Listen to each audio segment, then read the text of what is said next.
नमस्कार, मैं हूं शशि।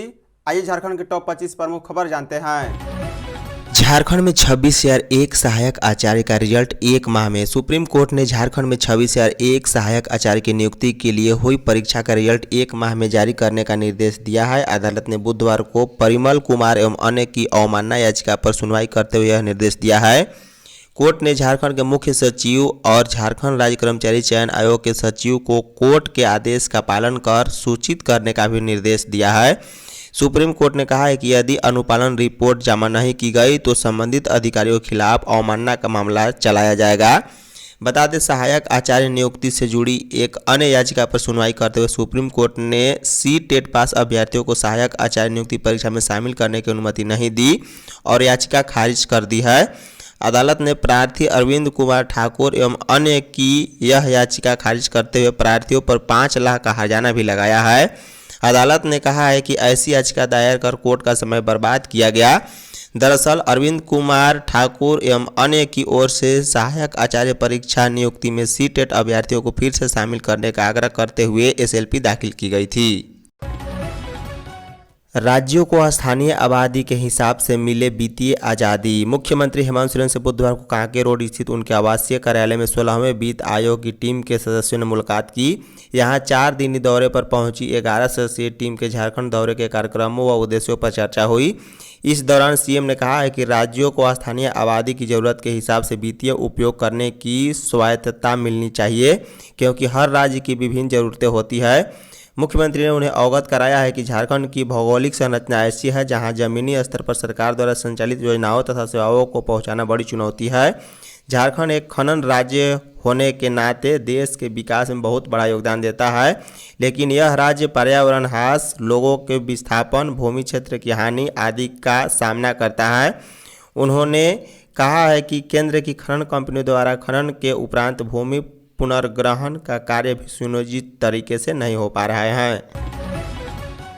विनय चौबे को 2 दिन की एसीबी रिमांड। शराब घोटाला मामले में गिरफ्तार वरिष्ठ आईएएस विनय चौबे और तत्कालीन संयुक्त उत्पाद आयुक्त गजेंद्र सिंह से एसीबी 2 दिनों तक पूछताछ करेगी। अदालत ने बुधवार को एसीबी को 2 दिनों की रिमांड पर लेकर पूछताछ करने की अनुमति दी है।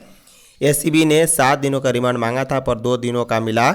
एसीबी ने 20 मई को विनय चौबे और तत्कालीन संयुक्त उत्पाद आयुक्त गजेंद्र सिंह को करीब 38 करोड़ रुपए के शराब घोटाले मामले में गिरफ्तार किया था। बता दें, छत्तीसगढ़ में प्राथमिकी दर्ज होने के बाद रांची एसीबी ने 2024 से प्रारंभिक जांच पीई दर्ज की थी। आरोप सही पाए जाने पर प्राथमिकी दर्ज की गई। बता दें कि वर्ष 2022 में नए उत्पाद नीति बनी थी। यह छत्तीसगढ़ के मॉडल पर बनाई गई थी। किसानों के लिए केंद्र ने एमएसपी में की वृद्धि। केंद्र सरकार ने बुधवार को किसानों के लिए खजाना खोल दिया है। सरकार ने धान समेत 14 खरीफ फसलों के न्यूनतम समर्थन मूल्य में 2025-26 सत्र के लिए खासी वृद्धि की है। प्रधानमंत्री नरेंद्र मोदी की अध्यक्षता में बुधवार को हुई आर्थिक मामले की मंत्रिमंडल समिति की बैठक में यह निर्णय लिया गया। सूचना एवं प्रसारण मंत्री अश्विनी वैष्णव ने फैसलों की जानकारी देते हुए बताया है कि मंत्रिमंडल ने किसान कल्याण के लिए 2 प्रमुख निर्णय, खरीफ फसलों की एमएसपी और ब्याज सहायता योजना को मंजूरी दी है। पिछले 10 से 11 वर्ष में कृषि लागत एवं मूल्य आयोग की सिफारिश के अनुरूप 14 खरीफ फसलों के समर्थन मूल्य में वृद्धि हुई है। फैसले के अनुसार धान की एमएसपी 69 रुपये बढ़ाकर 2369 रुपये प्रति क्विंटल की गई। वहीं पिछले वर्ष की अपेक्षा वृद्धि 3% है। 2025-26 विपणन सत्र के लिए दलहन तिलहन की दरों में 9% तक की वृद्धि की गई है। झारखंड के बच्चे हिंदी में अच्छे, गणित विज्ञान में कच्चे। Jharkhand academic council JAC matric के परीक्षा परिणाम में गणित और विज्ञान विषय ने सबसे ज़्यादा विद्यार्थियों को परेशान किया है। राज्य के 27,935 विद्यार्थी गणित और 13,551 विज्ञान में सफल नहीं हुए हैं।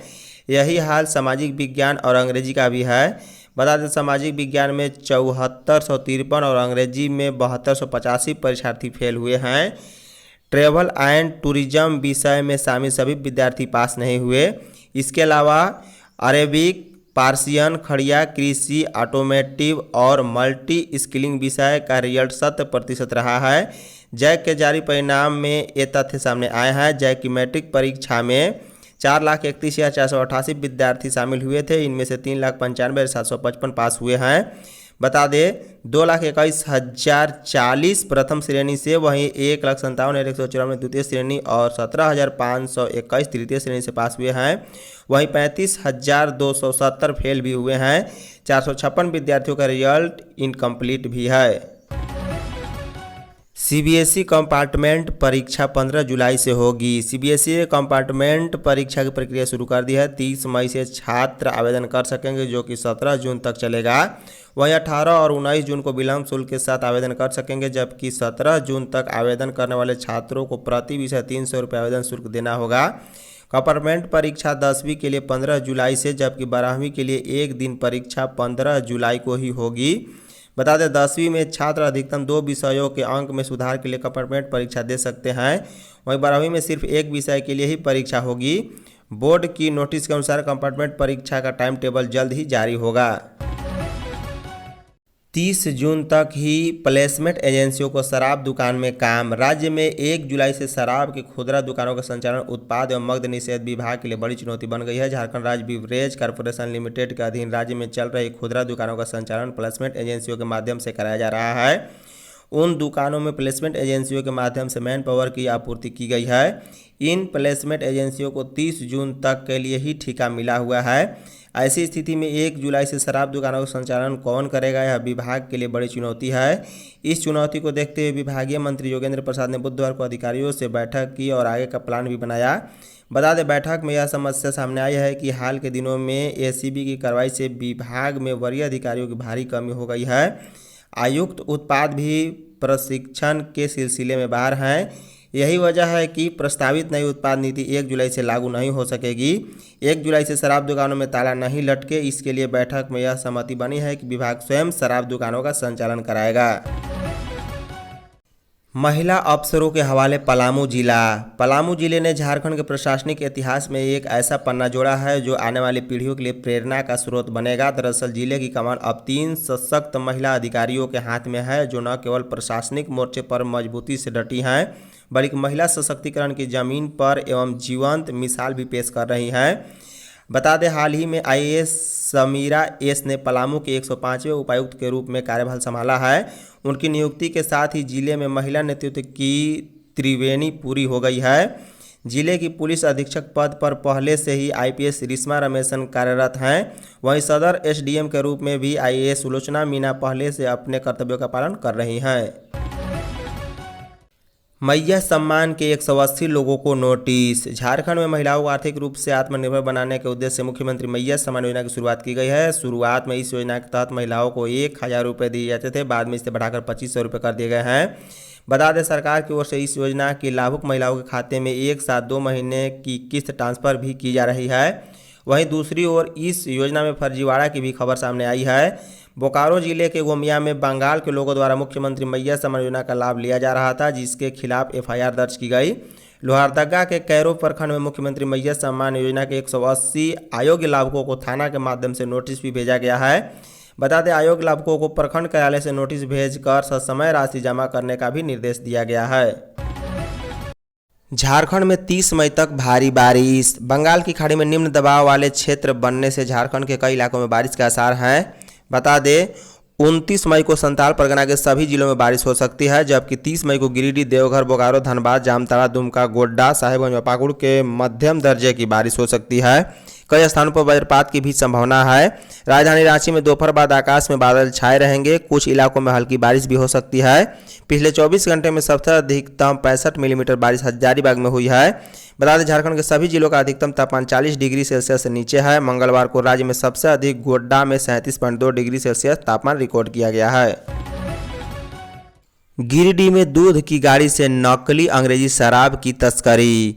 दूध की गाड़ी में छिपाकर नकली शराब का कारोबार करने वाले गिरोह का पुलिस ने खुलासा किया है। वाहन में अवैध अंग्रेजी शराब की खेप बिहार ले जाने की गुप्त सूचना पर पुलिस अधीक्षक के निर्देश पर एसडीपीओ जीत वाहन उरांव, इंस्पेक्टर कमाल खान, अहिल्यापुर थाना प्रभारी गुलाम गौस हुसानी, गांडे थाना प्रभारी आनंद प्रकाश सिंह, ताराटंड थाना प्रभारी सुशांत कुमार व अन्य पुलिस टीम ने मंगलवार की रात करीब 1 बजे अहिल्यापुर थाना गेट के समीप विशेष वाहन चेकिंग अभियान चलाकर सफलता हासिल की है। राष्ट्रपति देवघर एम्स के पहले दीक्षांत समारोह में करेंगी शिरकत। राष्ट्रपति द्रौपदी मुर्मू 11 जून को देवघर एम्स के पहले दीक्षांत समारोह में शिरकत करेंगी। राष्ट्रपति भवन से कार्यक्रम में शामिल होने की स्वीकृति मिल गई है। एम्स प्रबंधन को राष्ट्रपति के कार्यक्रम की सूचना भेज दी गई है। राष्ट्रपति द्रौपदी मुर्मू 11 जून को 2:30 बजे दीक्षांत समारोह में शामिल होंगी। यह जानकारी देवघर एम्स के निदेशक डॉक्टर सौरभ ने दी है।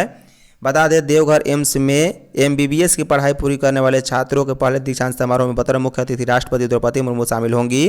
राष्ट्रपति भवन से स्वास्थ्य एवं परिवार कल्याण मंत्रालय और देवघर एम्स प्रबंधन को इसकी सूचना भेजी गई है। राष्ट्रपति दोपहर 2:30 बजे देवघर एम्स की दीक्षांत समारोह में शामिल होंगी। रोजगार के लिए कदम उठाए राज्य सरकार। भाकपा माले राज्य सचिव मनोज भगत ने हेमंत सरकार के 6 माह पूरे होने के मौके पर मुख्यमंत्री को बधाई देते हुए पत्र जारी कर कहा है कि युवाओं से किए गए वादों को उन्हें पूरा करना चाहिए।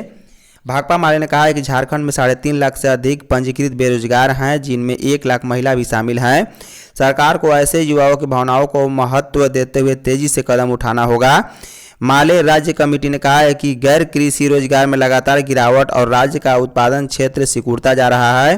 पार्टी ने झारखंड में बढ़ती बेरोजगारी, युवाओं का पलायन और औद्योगिक क्षेत्र में गिरावट को देखते हुए हेमंत सरकार से खनिज उत्पादों के कर पर राज्य की हिस्सेदारी के लिए मोदी सरकार पर दबाव बढ़ाने की अपील की है।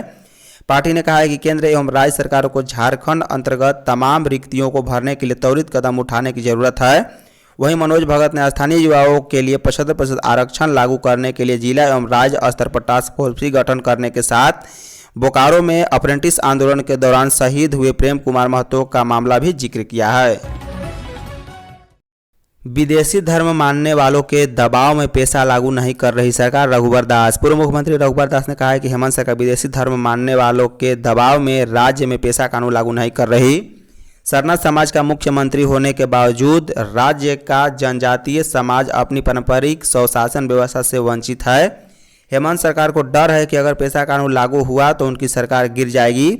श्री दास बुधवार को प्रदेश भाजपा कार्यालय में पत्रकारों से बातचीत कर रहे थे। उन्होंने कहा है कि झारखंड के वीर महानायकों भगवान बिरसा मुंडा, सिद्धू कान्हू पोटो ने अंग्रेजों से इसी स्वशासन की व्यवस्था के लिए लड़ाई लड़ी। श्री दास ने कहा है कि 1996 में देश में पेशा कानून लागू किया गया। इससे तहत सभी राज्यों ने पेशा नियमावली बनाई, लेकिन हेमंत सरकार के 5.5 वर्ष कार्यकाल पूरा होने के बावजूद राज्य में पेशा कानून लागू नहीं हुआ है। राज्यपाल से जेपीएससी परीक्षा परिणाम में अनियमितता की शिकायत। झारखंड लोक सेवा आयोग द्वारा संचालित 11वीं, 12वीं व 13वीं सिविल सेवा मुख्य परीक्षा परिणाम में एक बार फिर से विवाद बढ़ गया है। भाजपा द्वारा आरक्षण का मुद्दा उठाने जाने के बाद अब झारखंड लोकतांत्रिक क्रांतिकारी मोर्चा ने भी इस मामले को लेकर साक्ष्य के साथ राजभवन पहुंचा। बुधवार को JLKM के वरीय उपाध्यक्ष देवेंद्र कुमार महतो अपने प्रतिनिधिमंडल के साथ राजभवन में राज्यपाल संतोष कुमार गंगवार से मिलकर सिविल सेवा परीक्षा परिणाम में अनियमितता की शिकायत की है। श्री महतो ने राज्यपाल से कहा है कि आयोग द्वारा संविधान की धारा 15 एवं 16 के कोटिवार आरक्षण का उल्लंघन किया गया। आयोग द्वारा जारी नियुक्ति विज्ञापन की कंडिका 3 एवं झारखंड सरकार गजट संख्या 762 झारखंड संयुक्त सिविल सेवा परीक्षा 2023 के मुख्य परीक्षा नियमावली 19 ख की अवहेलना की गई है। प्रतिनिधिमंडल ने उत्तर पुस्तिका मूल्यांकन में गड़बड़ी होने की आशंका व्यक्त की है। लातेहार जंगल से 8 IED बरामद। लातेहार से सुरक्षा बलों ने नेतरहाट थाना क्षेत्र के तूतापानी जंगल में श्रृंखलाबद्ध 8 IED बम, 3 हथियार, बड़ी मात्रा में कारतूस, मैगजीन समेत अन्य सामग्री बरामद किया है। बता दें, बरामदगी के बाद पुलिस ने उसे विस्फोटक कर नष्ट कर दिया है। जानकारी के अनुसार जिला पुलिस के साथ माओवादी की टोह में CRPF 11वीं बटालियन बुधवार को सर्च ऑपरेशन पर थी। इसी दौरान पगडंडी से 5-5 किलो के 8 टिफिन बम बरामद किए गए। इसके अलावा 1 SLR, 2 कार्बाइन, 259 जिंदा कारतूस, 8 मैगजीन, 4 मैगजीन कवर समेत अन्य सामग्री बरामद किया गया। इधर बरामद सभी बमों को निरोधक दस्ता द्वारा जंगल में सफलतापूर्वक डिफ्यूज किया गया। बता दें कि विगत 2 दिन पूर्व इसी इलाके में टॉप कमांडर कुंदन खेरवार के दस्ते से सुरक्षा बलों की भीषण मुठभेड़ हुई थी। धन्यवाद।